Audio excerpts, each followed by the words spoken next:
avec un troisième exposé donc, qui va nous être donné en ligne, je pense, cette fois. Une intervention donc, de Philippe Univers qu'on voit maintenant en plein cadre. Bonjour Philippe. Bonjour, bonjour à tous. Question des pratiques de renouvellement des peuplements en contexte de changement climatique sur la base d'une enquête. Mais je n'en dis pas plus et je lui laisse la parole.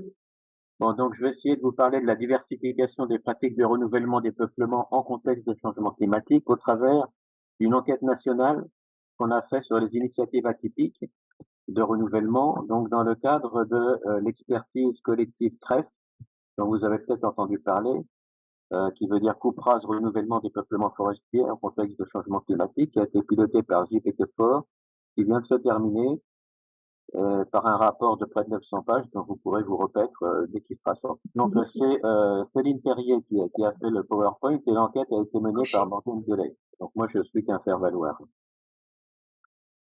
Donc le contexte, c'est un peu le même que pour l'exposé précédent. C'est à mon avis qui t'empêche de régler. On connaît tous les modifications des conditions de croissance et de renouvellement des forêts et face à ça, eh ben, il nous faut inventer des modes de renouvellement alternatifs pour augmenter résistance et résilience, hein, ça a été dit, puis explorer en particulier des intermédiaires entre régénération naturelle et plantation, avec des problèmes d'installation sous couvert, de conservation du recru, on vient d'en parler aussi.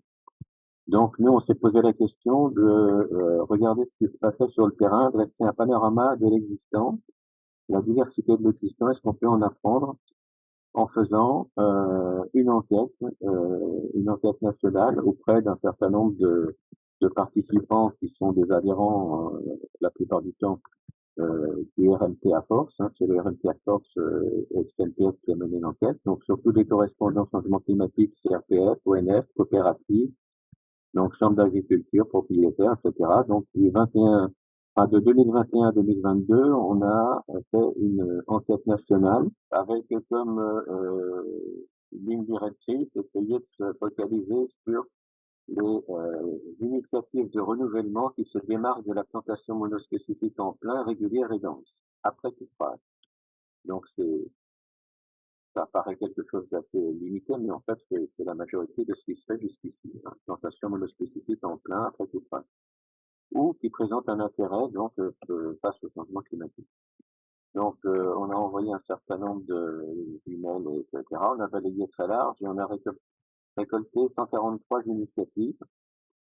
Et dans une phase 2, on a essayé de caractériser des initiatives, sur une sélection des initiatives qui étaient plus intéressantes que d'autres, plus atypiques, ou sur lesquelles on avait plus d'informations. Donc, et là, on en a identifié une soixantaine, sur lesquelles on a fait une étude plus précise. Au niveau de la répartition, vous voyez que les régions sont toutes pas trop mal représentées, sauf l'Occitanie et la Corse. Donc 43 personnes mobilisées pour ces 143 initiatives, avec, je signale quand même un recensement qui n'est pas du tout un échantillon représentatif de ce qui se fait sur le terrain. Hein, c'était juste un sondage, on a récolté ce que les gens ont bien voulu nous donner. Avec les régions ont pas mal répondu. Hein, vous avez les régions en bas, mais j'insiste pas. J'ai pas pris le temps. Au niveau de la description des initiatives, on a d'abord demandé aux gens quels étaient les objectifs qui avaient présidé à la mise en place de ces références de terrain. La plupart du temps, celles qui nous ont transféré, hein, c'était le mélange. Donc, 2 tiers des personnes étaient intéressées pour introduire du mélange d'essais. Ensuite, pour un tiers, tester un nouveau schéma d'installation. On verra après, ou enrichir un peuplement en place, changer d'essence, favoriser la régénération ou irrégulariser. Donc, ce qui domine dans ces initiatives, c'est essentiellement le mélange. Et si on regarde la composition des peuplements, on s'aperçoit que plus de la moitié des peuplements, c'est des peuplements de feuillus, c'est des feuillus qui ont été installés. Et 68% avec des mélanges de plus de 2 essences objectives. Donc, au niveau de l'âge, on a évidemment des initiatives de référence qui sont relativement jeunes, à moins de 5 ans, 40-41%. mais on s'aperçoit qu'il y a quand même des régions qui sont parties un petit peu avant les autres. Les Hauts-de-France, par exemple, ont pas mal de références de 10-20 ans, voire de plus de 20 ans. Alors, sur ces 143 initiatives, on en a présélectionné 99 avec une grille, parce que c'est quand même, c'est pas le tout de récupérer des références, mais il faut les caractériser, il faut les classer, et ça, c'est pas évident du tout, puisque on balayait une diversité très large. Donc, avec une grille de critères comportant le choix d'espèces, la diversité des espèces, l'originalité du schéma d'installation et l'originalité des densités d'installation, le potentiel d'analyse parce qu'il y avait un historique, la rareté, etc. On a identifié 60 initiatives qui ont fait l'objet d'enquêtes plus approfondies, soit téléphoniques, soit pour 35 d'entre elles, une visite sur le terrain. Et là, on a bien représenté Grand Est, Hauts-de-France, Bretagne, Orare.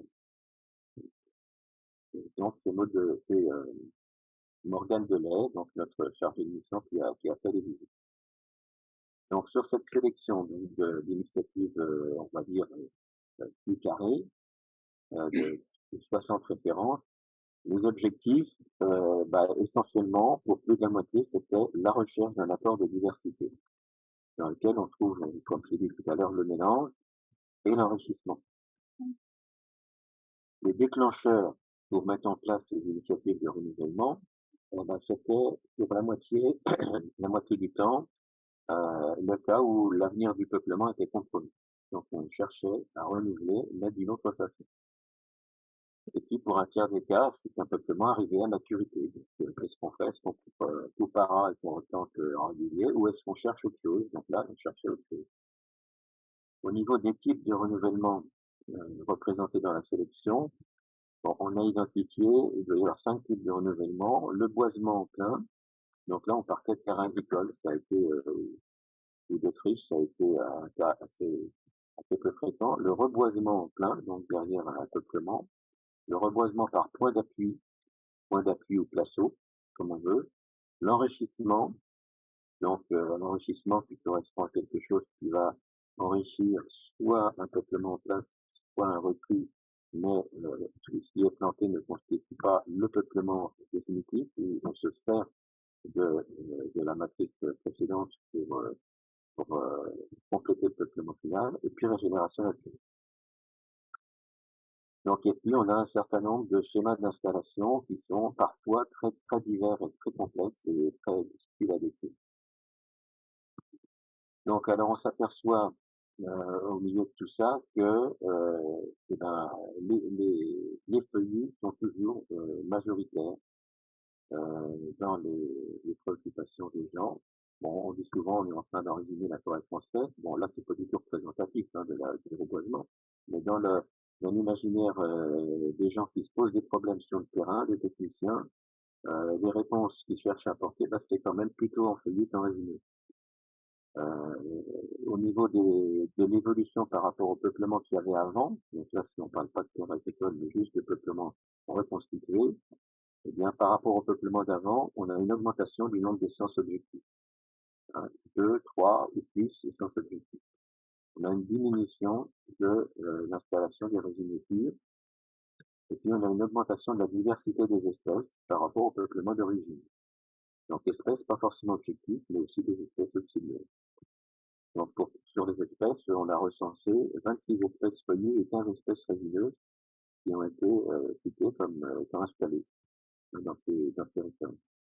Donc si c'était représentatif, mais ça ne l'est pas, on verrait évoluer des peuplements plus vers de l'irrégulier, du mélange à plusieurs essences objectives et plus vers du feuillu, du résineux par rapport à ce qu'il y avait avant.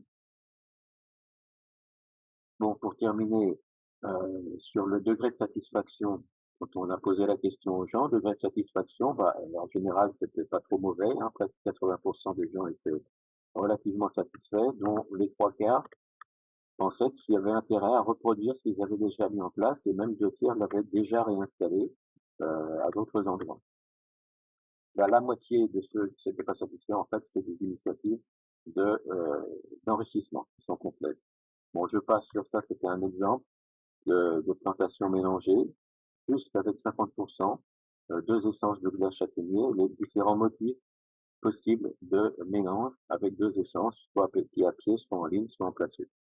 Et pour conclure donc, on en retire de cette enquête qu'il y a une forte préoccupation sur le terrain pour la recherche d'alternatives à la plantation régulière et pour le partage d'expérience, un fort intérêt pour les mélanges et les schémas originaux, les feuillus plus que pour les résineux.